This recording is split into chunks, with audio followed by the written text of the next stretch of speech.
લીંબાયત police સ્ટેશનના ચકચારી તાલુક અગ્રવાલ ખૂન કેસમાં સંડોવાયેલ 2 વોન્ટેડ આરોપીને ઝડપી પાડતી સુરત શહેર ક્રાઇમ બ્રાન્ચ તારીખ 2/8/2025 રોજ લીંબાયત પોલીસ સ્ટેશન ગુના રજિસ્ટર 2025 ભારતીય ન્યાય સંહિતા 2023ની કલમ 103(1) 118(2) અને ગુજરાત પોલીસ એક્ટ 1951ની કલમ 135 મુજબનો ગુનો રજીસ્ટર કરવામાં આવ્યો હોય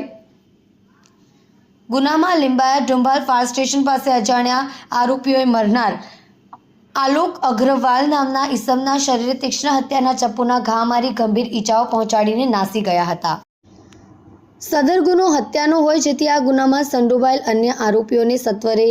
ઝડપી અને જેલ હવાલે કરવા માટે પોલીસ કમિશનર સુરત શહેર નાઓએ આપેલા આદેશ અન્વયે સંયુક્ત પોલીસ કમિશનર ક્રાઇમ નાયબ પોલીસ કમિશનર ક્રાઇમની સૂચના અને માર્ગદર્શન પોલીસ ઇન્સ્પેક્ટર ડીસીબીના માર્ગદર્શન હેઠળ ક્રાઇમ બ્રાન્ચના પોલીસ અધિકારી પોલીસ માણસો ગુનામાં સંડોવાયેલ નાસ્તા ફરતા આરોપીઓને ઝડપી પાડવા માટે વર્કઆઉટ દરમિયાન આર્મ્સ એક્ટ સ્કોડના અધિકારી પોલીસ માણસોને મળેલ બાતમીને આધારે અમરોલી કોસાડ આવાસ નજીકથી ગુનામાં સંડોવાયેલ સહ આરોપીઓ રમઝાન ઉર્ફે પાડા સરદાર શેખ ઉંમર 24 રહેવાસી ઘર નંબર 5299 બાપુનગર બોરડી ઝુંપડપટ્ટી રાંદેર સુરત મૂળ રહેવાસી મહારાષ્ટ્ર અફસર ઉર્ફે બોકા હમીદ જાતે ખાન ઉંમર 23 રહેવાસી પ્લોટ નંબર 6364 સલીમનગર ભિંડી બજાર ઊન સુરત મૂળ રહેવાસી ગોંડા ઉત્તર પ્રદેશની ક્રાઇમ બ્રાન્ચની ટીમ દ્વારા ઝડપી પાડવામાં આવેલ છે। આરોપીઓ પૈકી અબરાર ઉર્ફે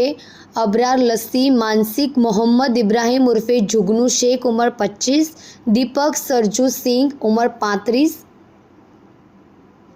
ભગવાન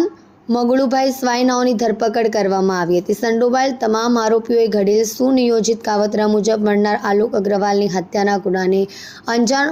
આપેલ તે દરમિયાન હાલ પકડાયેલ બંને આરોપીઓએ સહ આરોપીઓને અલગ અલગ વાહનોમાં ગુના સ્થળ ઉપરથી ભગાડી લઈ જવાની ભૂમિકા ભજવી છે। મજકૂર બંને આરોપીઓનો કબજો લીંબાયત પોલીસ સ્ટેશનને સોંપવા ક્રાઇમ બ્રાન્ચ દ્વારા તજવીજ હાથ ધરવામાં આવી છે।